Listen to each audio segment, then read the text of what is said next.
கடமலைக்குண்டு கிராமத்தில் அமைந்துள்ள காளியம்மன், முத்தாளம்மன், முருகன் மற்றும் பட்டாளம்மன் கோவிலில் வைகாசி பொங்கல் திருவிழா கோலாகலமாக நடைபெற்றது.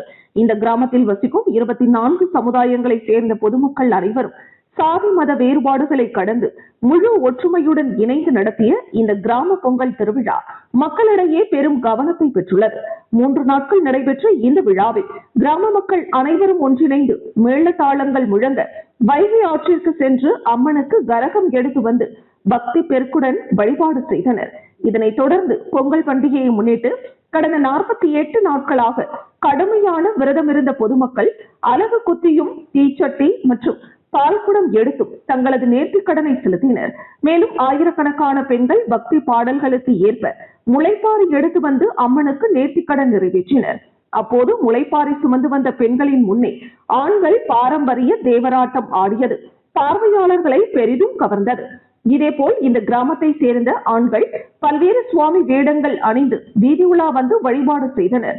பொதுவாகவே கோவில் திருவிழாக்களில் சிறு சிறு சண்டைகளும் கருத்து வேறுபாடுகளும் ஏற்படுவது வாடிக்கையாக உள்ள நிலையில் 24 சமுதாய மக்கள் அனைவரும் அண்ணன் தம்பிகளாக ஒன்றிணைந்து 3 நாட்களும் எந்தவிதமான பிரச்சனைகளும் இல்லாமல் அமைதியான முறையில் இந்த திருவிழாவை கொண்டாடி முடித்ததை சுற்றியுள்ள பகுதி பொதுமக்கள் பெரும் வியப்புடன் பாராட்டுடனும் பார்த்தனர்.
மாவட்டம் திட்டக்குடி அடுத்த பெண்ணாடம் இறையூர் கிராமத்தில் உள்ள ஸ்ரீ திரௌபதி அம்மன் கோவில் 113வது ஆண்டு தீமிதி திருவிழா வெகு விமரிசையாக நடைபெற்றது. அதனை முன்னிட்டு ஊர் பொதுமக்கள் 18 நாட்கள் திருவிழா நடத்துவதற்கு ஏற்பாடுகள் செய்தனர். கடந்த மே மாதம் 19ஆம் தேதியன்று பொதுமக்கள் முன்னிலையில் கொடியேற்றம் செய்தனர். இதனைத் தொடர்ந்து திரௌபதி அம்மனுக்கு சிறப்பு பூஜைகள் செய்து வழிபட்டு வந்தனர். நாள்தோறும் இரவு நேரத்தில் திரௌபதி அம்மனின் கதைகளை சொல்லி பாரதம் நடைபெற்றது. தொடர்ந்து அலங்கரிக்கப்பட்ட வாகனத்தில் சுவாமி வீதி உலா நடைபெற்றது. இதன் முக்கிய நிகழ்வான தீமிதி திருவிழா நடைபெற்றது. இதில் திரளான பக்தர்கள் கலந்து கொண்டு தீக்குண்டத்தில் இறங்கி தங்களது நேர்த்திக்கடனை செலுத்தினர். இதில் 1000த்திற்கும் மேற்பட்ட பக்தர்கள் கலந்து கொண்டு சுவாமி தரிசனம் செய்தனர்.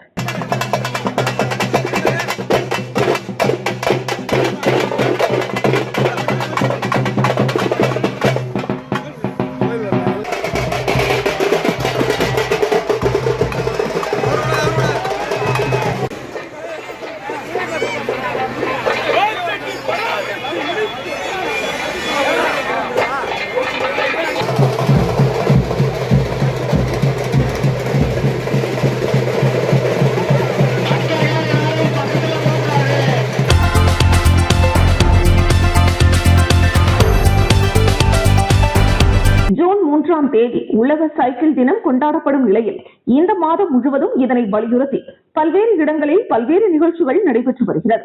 அதன்படி தேனி மாவட்டம் ஆண்டிப்பட்டியில் இந்திய அரசு இளைஞர் நலன் மற்றும் விளையாட்டு அமைச்சகத்தின் கீழ் இயங்கும் மேரா யுவ பாரத் தேனி சார்பாக சைக்கிள் பேரணி நடைபெற்றது. சக்கம்பட்டி பகுதியில் இருந்து துவங்கி ஆண்டிப்பட்டி அரசு ஆண்கள் மேல்நிலை பள்ளி வரை 2 கிலோமீட்டர் தூரத்திற்கு இந்த சைக்கிள் பேரணி நடைபெற்ற நிலையில் இதில் 50க்கும் மேற்பட்ட மாணவர்கள் ஆர்வமாக கலந்து கொண்டனர். இந்த சைக்கிள் பேரணியின் மூலம் சைக்கிள் ஓட்டுவதால் உடலுக்கு ஏற்படும் நன்மைகள் குறித்து இளைஞர்கள் பொதுமக்களுக்கு விழிப்புணர்வு ஏற்படுத்தப்பட்டதோடு மோட்டார் வாகனங்களில் இருந்து வரும் புகை மூட்டம் காரணமாக காற்று மாசு ஏற்பட்டு பொதுமக்கள் பாதிப்பை சந்தித்து வருவதை குறைக்கும் வகையிலும் சைக்கிள் பயணம் இருக்கும் என்றும் வலியுறுத்தப்பட்டது.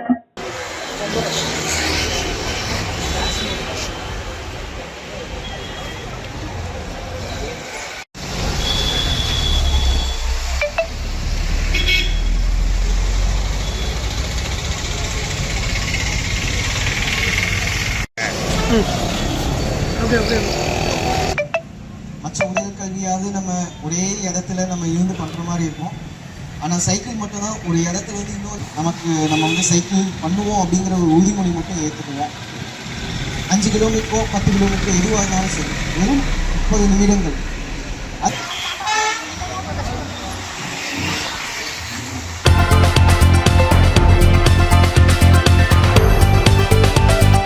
கடலூர் மாவட்டம் திட்டக்குடி அருகே கொடையூரை சேர்ந்த 22 வயதான வெற்றி என்கிற வெற்றிவேல் செங்கமலை வடக்கு தெரு பகுதியில் கஞ்சா விற்பனையில் ஈடுபட்டு வந்ததாக காவல்துறைக்கு தகவல் கிடைத்தது.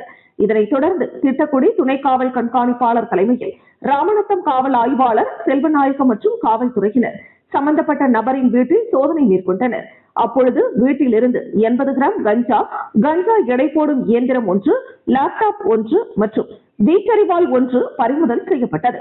ஏற்கனவே இவர் மீது பல வழக்குகள் உள்ளது என்பது குறிப்பிடத்தக்கது. இந்த சம்பவம் தொடர்பாக வெற்றிவேல் மீது வழக்கு பதிவு செய்து காவல்துறையினர் விசாரணை மேற்கொண்டு வருகின்றனர்.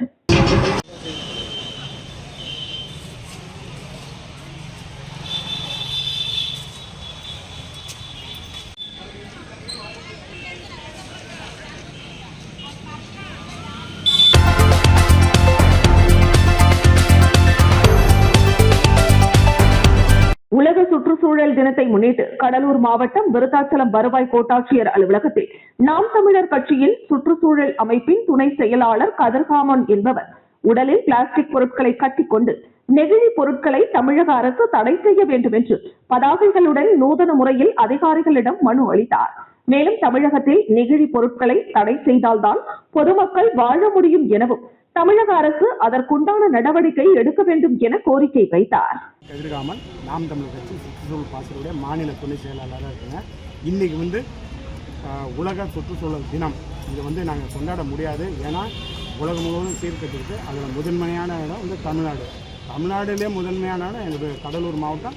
கடலூர் மாவட்டத்திலே முதன்மையானது எங்கள் விருத்தாச்சலம்.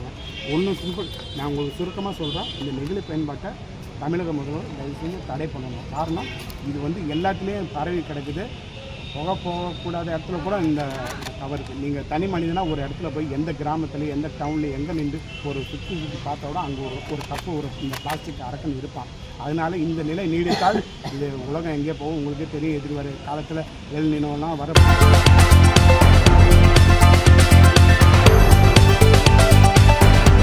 தமிழ்நாடு கல்லூரி கல்வி இயக்கம் கல்லூரிகளில் 1997 முதல் பல்வேறு கல்லூரிகளில் தமிழ் பேராசிரியராக பணிபுரிந்து வந்த அரசினர் கலை கல்லூரியில் 2025-2026 கல்வியாண்டில் பணி நிறைவு பெறும் தமிழ்துறை தலைவர் சேகர் பாராட்டு விழா ஹோட்டல் கிரீன் பார்க்கில் நடைபெற்றது.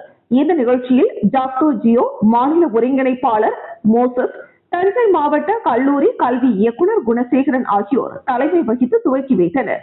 இதில் அரசியல் பிரமுகர்கள், பேராசிரியர்கள், ஆசிரியர்கள் மற்றும் அலுவலர்கள் பணி நிறைவை பாராட்டி பொன்னாடை போர்த்தியும் சந்தன மாலை அணிவித்தும் மரியாதை செய்தனர். பணி நிறைவு பெற்ற தமிழ்துறை தலைவர் மா சேகர் ஏற்புரை நிகழ்த்தினார்.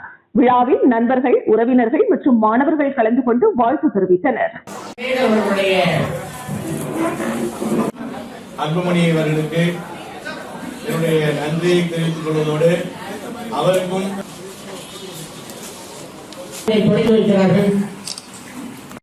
தொடங்கி வைத்து இருக்க வைத்து வருவதுதான் எங்களுடைய மரபு.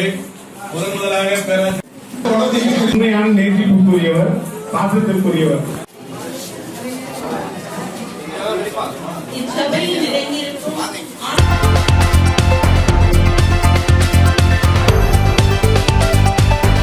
கோடை விடுமுறை முடிந்து நேற்று பள்ளிகள் திறக்கப்படும் என்று தமிழக அரசு அறிவித்தது. இதனால் மாணவர்கள் பள்ளிகளுக்கு மகிழ்ச்சியுடன் உற்சாகமாக வந்தனர். முதல் நாள் என்பதால் பெற்றோர்கள் தங்களது குழந்தைகளை ஆசீர்வதித்து பள்ளிக்கு அழைத்து வந்தனர். இந்த நிலையில் கும்பகோணம் அருகே திருநாகேஸ்வரத்தில் உள்ள தனியார் பள்ளியில் கோடை விடுமுறைக்கு பின் பள்ளிக்கு வந்த மாணவ மாணவிகளை பள்ளியின் ஆசிரியைகள் மேள வாத்தியங்கள், மிக்கி மவுஸ், இனிப்புகள், பூங்கொத்து கொடுத்தும் கைகுலுக்கியும் வரவேற்றனர். இதனால் பள்ளி மாணவர்கள் மற்றும் பெற்றோர்கள் மகிழ்ச்சி அடைந்தனர்.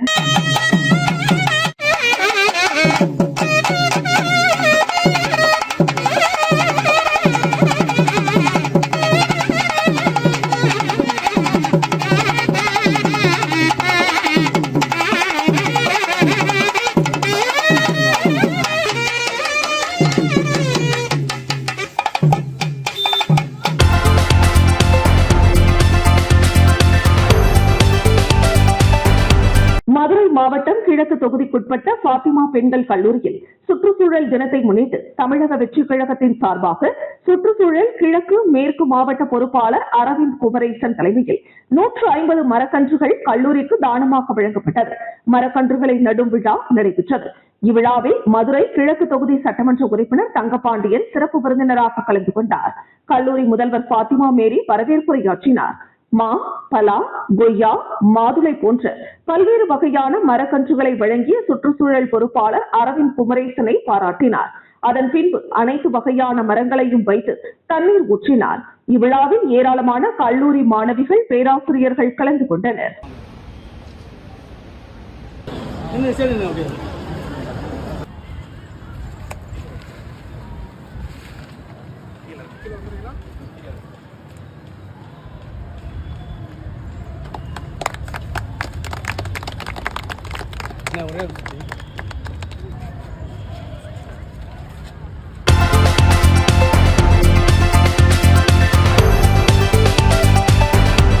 உலக சுற்றுச்சூழல் தினத்தை முன்னிட்டு தமிழகம் முழுவதும் பல்வேறு தரப்பினரும் விழிப்புணர்வு பணிகளில் ஈடுபட்டு வரும் நிலையில் செங்கல்பட்டு மாவட்டத்தில் 11 வயது சிறுமி ஒருவர் தனியாக 3 கிலோமீட்டர் தூரம் பதாகைகளுடன் நடைபயணம் மேற்கொண்டு மரம் நட்டு விழிப்புணர்வை ஏற்படுத்திய நிகழ்வு பொதுமக்களிடையே பெரும் நெகிழ்ச்சியையும் பாராட்டுகளையும் பெற்றுள்ளது. செங்கல்பட்டு மாவட்டம் சிங்கபெருமாள் கோவில் அடுத்த திருக்கச்சூர் பகுதியை சேர்ந்தவர் கார்த்திகேயன். இவருடைய மனைவி கவிதா. இந்த தம்பதியரின் 11 வயது மகள் சாமினி அப்பகுதியில் உள்ள பள்ளியில் படித்து வருகிறார். சிறுவயது முதலே இயற்கை மற்றும் சுற்றுச்சூழல் மீது மிகுந்த ஆர்வம் கொண்ட சாமினி உலக சுற்றுச்சூழல் தினமான இன்று ஒரு மாபெரும் விழிப்புணர்வு முயற்சியை கையில் எடுத்தார். அனைவரும் மரம் வளர்ப்போம், மழை பெறுவோம் என்ற விழிப்புணர்வு வாசகங்கள் அடங்கிய பதாகைகளை கைகளில் ஏந்தியபடி சுமார் 3 கிலோமீட்டர் தூரத்திற்கு சிறுமி சாமினி நடந்து சென்று பொதுமக்களுக்கு விழிப்புணர்வு ஏற்படுத்தினார். நடைப்பயணத்தின் நிறைவாக சிறுமி சாமினி முறைப்படி மரக்கன்று ஒன்றை நட்டு அதற்கு தண்ணீர் ஊற்றி தனது விழிப்புணர்வு பிரச்சாரத்தை நிறைவு செய்தார். அதனைத் தொடர்ந்து தமிழக முதலமைச்சர் விஜய் அவர்களுக்கு மிகவும் உருக்கமான மற்றும் அன்பான கோரிக்கை ஒன்றை வைத்தார். விஜய் மாமா, இன்று சுற்றுச்சூழல் தினத்தை முன்னிட்டு நான் மரம் நட்டுவிட்டேன். இதேபோல் நீங்கள் ஓட்டு கேட்டதால் எல்லோரும் உங்களுக்கு தமிழக வெற்றி கழகத்திற்கு ஓட்டு போட்டு உங்களை முதல்வராக ஆக்கிவிட்டனர். அதே போல நீங்கள் இப்பொழுது தமிழ்நாட்டு மக்கள் அனைவரையும் மரம் வைக்க சொல்லி கேட்க வேண்டும் மாமா. மக்களோட பிறந்த நாள், வீட்டு விசேஷங்கள், பொது நிகழ்ச்சிகள் என எந்த புரோகிராம் நடந்தாலும் அதோடு நினைவாக அனைவரும் நிச்சயம் ஒரு மரம் நட வேண்டும் என நீங்கள் சொல்ல வேண்டும். நீங்கள் சொன்னால் தமிழ்நாட்டில் இருக்கும் அனைவரும் நிச்சயம் கேட்பாங்க மாமா என்று மழலை மாறாத குரலில் கோரிக்கை விடுத்தார். சுற்றுச்சூழல் விழிப்புணர்வு என்பது வெறும் விளம்பரத்தோடு நின்று விடாமல் 11 வயது சிறுமி களத்தில் இறங்கி 3 கிலோமீட்டர் நடந்து மரம் நட்டதோடு தமிழக முதல்வரின் கவனத்தை ஈர்க்கும் வகையில் விடுத்த இந்த உருக்கமான கோரிக்கை தற்பொழுது சமூக வலைதளங்களிலும் பொதுமக்கள் மத்தியிலும் காட்டு தீயால் பரவி பாராட்டுகளை குவித்து வருகிறது.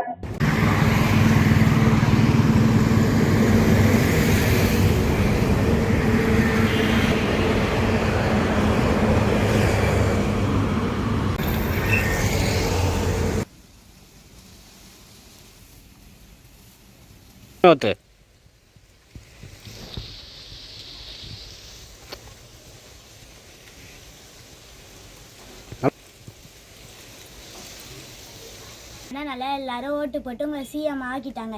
இன்னைக்கு உலக சுற்றுச்சூழல் தினம். நானும் மரம் நட்டுட்டேன். நீங்கள் எல்லாருக்கிட்டையும் சொன்னால் எல்லாரும் மரம் நடுவாங்க. இப்போ ஃபங்க்ஷன், பர்த்டே ஃபங்க்ஷன் எல்லாத்துலேயும் நீங்கள் மரம் நட சொன்னால் எல்லாரும் நடுவாங்க. ப்ளீஸ் விஜய் மாமா, எல்லாருக்கிட்டையும் மரம் நட சொல்லுங்கள்.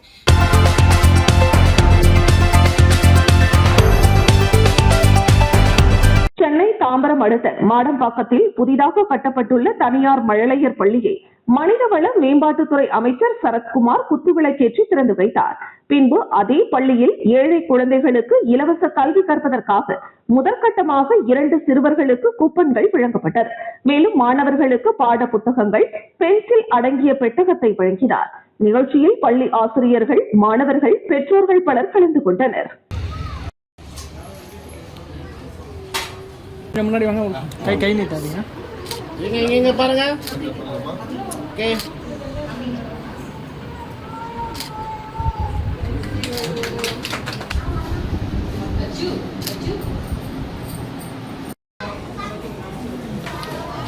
மேடம் எப்படி திரும்புங்க. எப்படி இங்கே பாருங்க.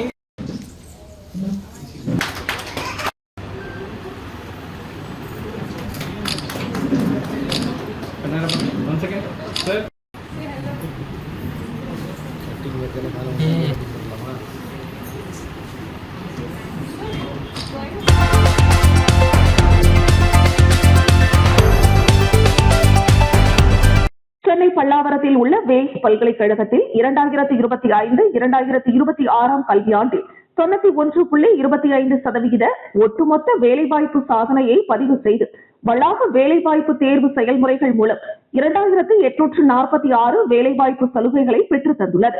வேல்ஸ் பல்கலைக்கழகத்தின் வளாக வேலைவாய்ப்பு தேர்வு செயல்முறைகளில் பல்வேறு துறைகளைச் சேர்ந்த மாணவர்கள் ஆர்வமுடன் பங்கேற்றனர். 2025-2026 கல்வியாண்டு முழுவதும் நடத்தப்பட்ட வேலைவாய்ப்பு ஆட்சேர்ப்பு நிகழ்வுகளில் 235 முன்னணி நிறுவனங்கள் வளாகத்திற்கு நேரில் வருகை தந்து பல்வேறு கல்வி துறைகளைச் சேர்ந்த மாணவர்களை தேர்வு செய்தன.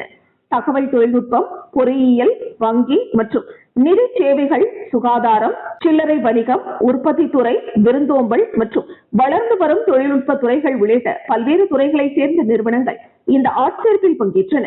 அவற்றில் Wipro, Tech Mahindra, Hexaware Technologies, Ashok Leyland, Tata Electronics போன்ற பல்வேறு நிறுவனங்கள் குறிப்பிடத்தக்கவை.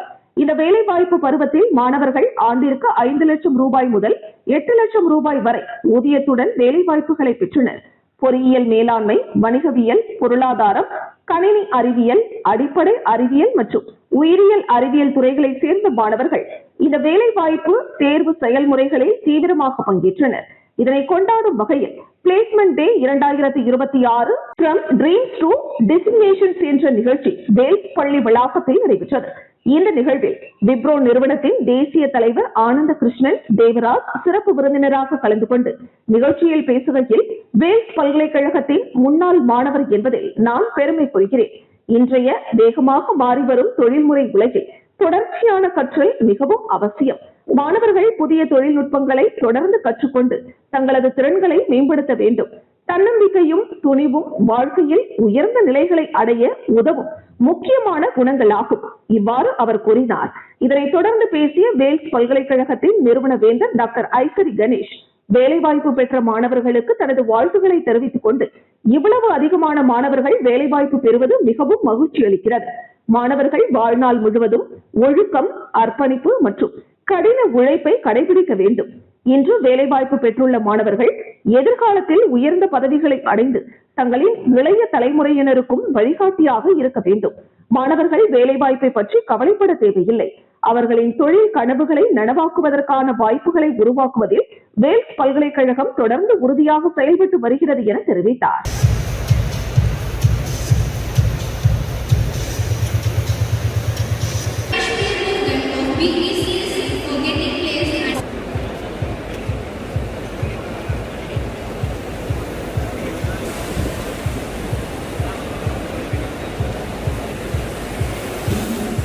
நம்ம ஸ்டூடெண்ட் இன்னைக்கு இந்த அளவுக்கு உயர்ந்து வந்து இன்னைக்கு ஸ்டூடெண்ட்ஸுக்கு நம்ம அவர் படித்த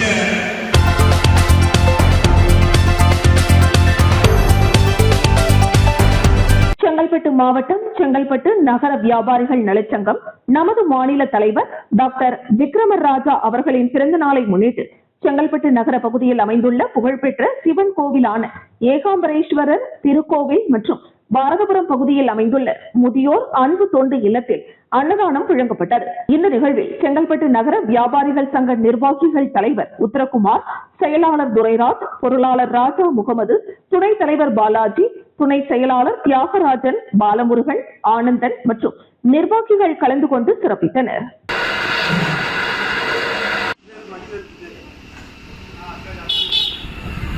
நன்றி, வணக்கம்.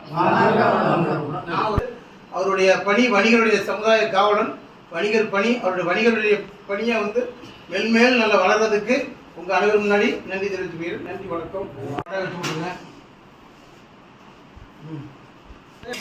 ஆமா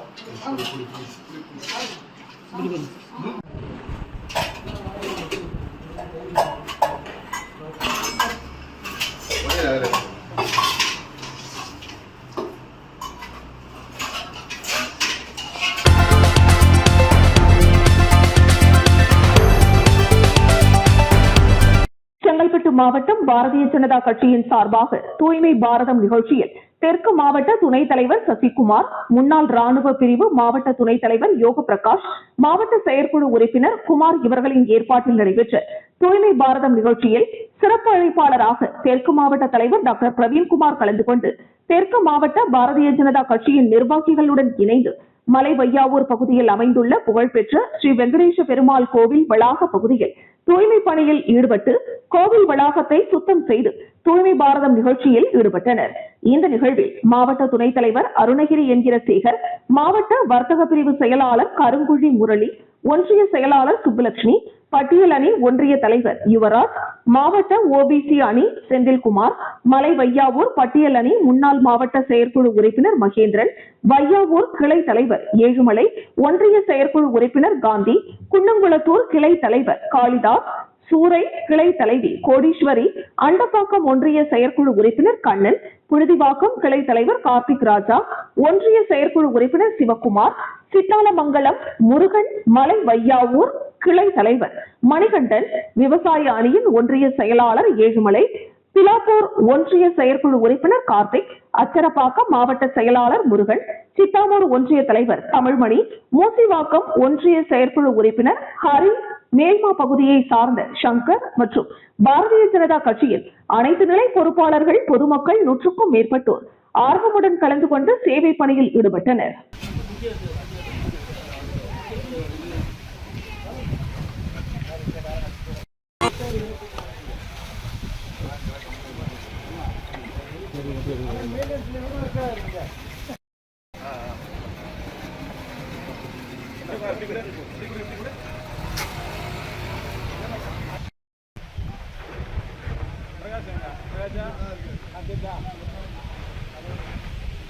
என்ன போட்டோ எடுத்துக்கிறேன்.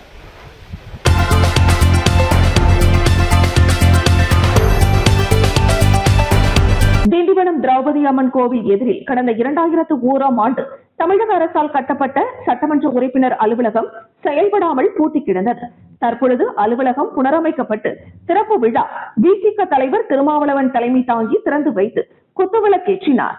தொகுதியின் சட்டமன்ற உறுப்பினர் சமூக நீதித்துறை அமைச்சர் வன்னியரசு முன்னிலை வகித்தார். இந்த நிகழ்ச்சியில் மாவட்ட ஆட்சியர் ஷேக் அப்துல் ரகுமான், பாராளுமன்ற உறுப்பினர் துரை ரவிக்குமார், சார் ஆட்சியர் ஆகாஷ், மாவட்ட துணை சேர்மன் ஷீலா தேவி சேரன், நகராட்சி ஆணையர் பானுமதி, தாசில்தார் ஏழுமலை, விசிக பொதுச் செயலாளர் சிந்தனை செல்வன், மண்டல செயலாளர் திலீபன், கருத்தியல் பிரிவு மாநில செயலாளர் சேரன் உள்ளிட்ட பலர் கலந்து கொண்டனர்.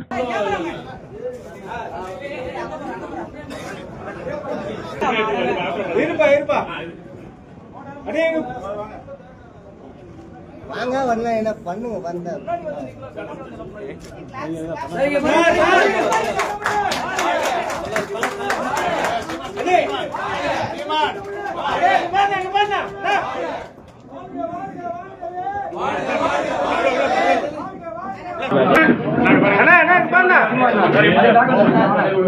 பாருங்க நல்ல செயல்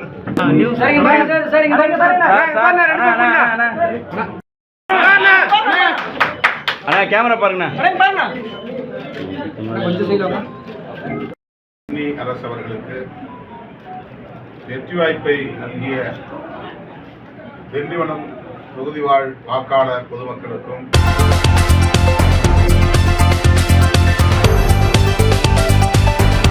திண்டிவனத்தை சேர்ந்த வழக்கறிஞர் ராமச்சந்திரன் கடந்த 4ஆம் தேதி இரவு 7:30 மணி அளவில் புது மசூதி தெருவில் உள்ள SBI ATM-இல் பணம் எடுக்க சென்றார். அப்பொழுது அந்த மையத்தில் 10,000 ரூபாய் கேட்பாரற்று கிடந்தது. அந்த பணத்தை எடுத்து திண்டிவனம் டவுன் காவல் நிலையத்தில் காவல்துறையினரிடம் ஒப்படைத்து விசாரணை செய்து பணத்திற்கு உரியவரிடம் ஒப்படைக்குமாறு கேட்டுக்கொண்டார். பணத்தை கொண்டு வந்த வழக்கறிஞர்கள் ராமச்சந்திரன், ஜெயபிரகாஷ், நல்லியகோடன் ஆகியோரை காவல்துறையினர் பாராட்டினர்.